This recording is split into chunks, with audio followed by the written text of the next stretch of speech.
અંકલેશ્વર તાલુકાના બરકોદરા ગ્રામ પંચાયતની solid waste નિકાલ માટેની ડમ્પિંગ સાઇટમાં અચાનક રહસ્યમય રીતે આગ ફાટી નીકળતા વિસ્તારમાં અફરાતફરી મચી ગઈ હતી. આગના કારણે ભારે પ્રમાણમાં ધુમાડો ફેલાતા આસપાસના વિસ્તારોમાં વાયુ પ્રદૂષણનો ગંભીર ખતરો ઊભો થયો છે. સ્થાનિકોનું કહેવું છે કે આગ લાગ્યા બાદ લાંબા સમય સુધી કાળો ધુમાડો આકાશમાં ફેલાયેલો જોવા મળ્યો હતો. ડમ્પિંગ સાઇટ નજીક આવેલ સ્ક્રેપ માર્કેટના કોઈક અસામાજિક તત્વો દ્વારા કેમિકલ વેસ્ટ ગેરકાયદેસર રીતે ડમ્પિંગ સાઇટ પર ઠાલવી તેને સળગાવી દેવામાં આવ્યો હોવાની આશંકા સ્થાનિકો વ્યક્ત કરી રહ્યા છે.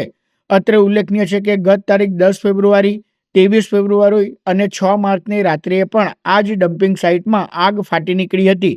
ત્યારે વારંવાર લાગતી આગ શંકા ઉપજાવી રહી છે અને તંત્રની કામગીરી સામે પણ સવાલો ઊભા થયા છે. ખેડૂતોએ જણાવ્યું હતું કે આગના કારણે આસપાસ આવેલા ખેતરોમાં તેમના ઊભા પાકને નુકસાન થઈ રહ્યું છે. આ ભરકોદરાની ડમ્પિંગ સાઇટ આવેલી છે તેની બાજુમાં મારું ખેતર છે.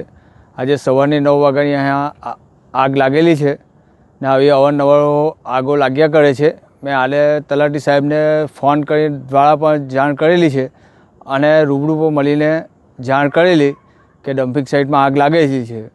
તો પણ આજે હમણાં સુધી પણ આગ ત્યાં લાગેલી જ છે અને ચાલુ જ છે હમણાં પણ. તેને લીધે અમારા પાકોને ઘણું નુકસાન છે અને ભરકોદરાના ગામની અંદર પણ એનો ધુમાડો જાય છે તે લોકોને શ્વાસ લેવાનો પણ તકલીફ થઈ છે.